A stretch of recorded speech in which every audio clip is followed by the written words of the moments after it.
Hello viewers, good morning. My name is Zahid Azad. I'm a lawyer. Today I am in Enfield office, Edison and Khan solicitor firm. So today I will be pretty much quite well here. So I received few questions. So one of the question is, if I'm in tourist visa, can I work? So it's one of the common question for quite a lot of people. So if you're in a tourist visa, I will read it out few things because it's quite long. So then I can explain to you properly. So no, you cannot work in the UK if you have a tourist visa. While new rules permit some remote work activities, the primary purpose of your visit must be something other than work. If you wish to work in UK, you must apply for a work visa appropriate for your situation. So I'll elaborate a little bit what will help you. The UK's immigration rules clearly states that visitors on a standard visitor visa cannot work for a UK company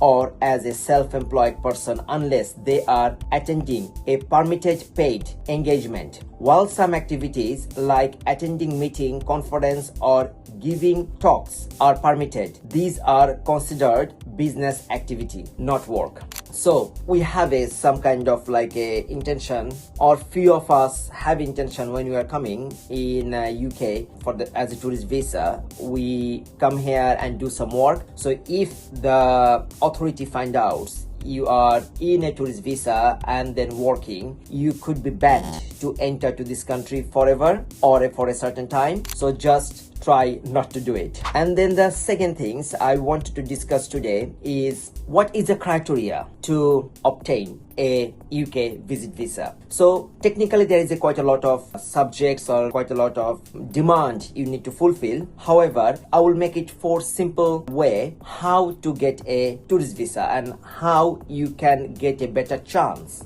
to get the tourist visa. So the first one is a financial capacity. Second one is the purpose of your visit. The third one is ties. What is the connection between your country and you? And then the last one is the documents. So I'll elaborate a little bit. So what is the financial capacity? Financial capacity is your bank statement as an example. So sometimes if you have a £5,000 or 7.5 lakhs taka, you get a visa. Sometimes if you have 50,000 or 75 lakhs taka, you cannot, your visa will be refused. It all depends is your statement. So if you are working, your salary is entering to your bank account, and if there is evidence and it shows gradually that increase your statement or like your amount, that means there is a much more legit way your money is coming to your account. So we should not inject a big chunk of money for 2 months. They will ask a lot of question about where the money coming from. So you need to prove your source of income. This is very, very, very important. Or your rent. So if you show your rent is coming, so you need to have your agreement between your tenant and you need to submit that one and then mark it on the statement to show that this is number one income coming from, this is number two, that's my payslip is coming to a bank account. So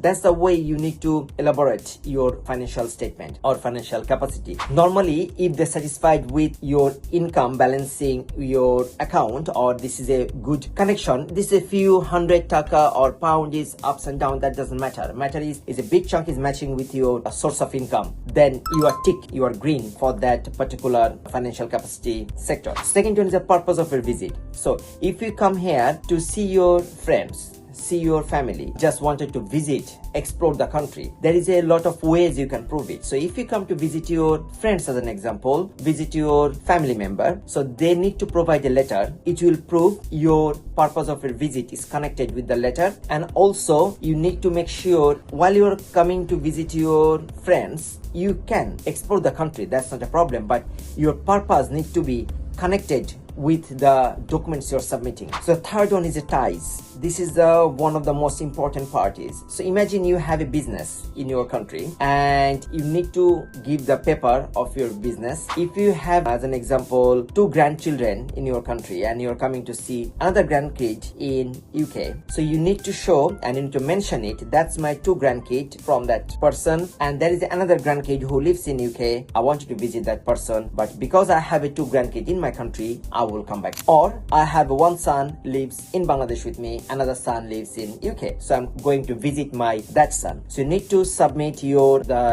both sons' birth certificate with your connection. So as an example, how you are connected with your son, there's a marriage certificate, birth certificate you can submit to prove that purpose. And then the next one will be the documents. So whatever documents you will submit, you need to read it, you need to understand, and you need to make sure the documents is legit document. It's not any fake documents, because most of the time we normally don't get not normally, there is sometimes we get a bad guidance, and that could take you to refuse your visa. So Ajisen & Khan solicitor firm, or I'm working for SWM firms, I'm working for both firms, so they are capable to do day-to-day life quite a lot of immigration matters, visa, other bits and bits. Please come to see us or see me. I'm happy to assist you. This is information only video. This is not a legal advice.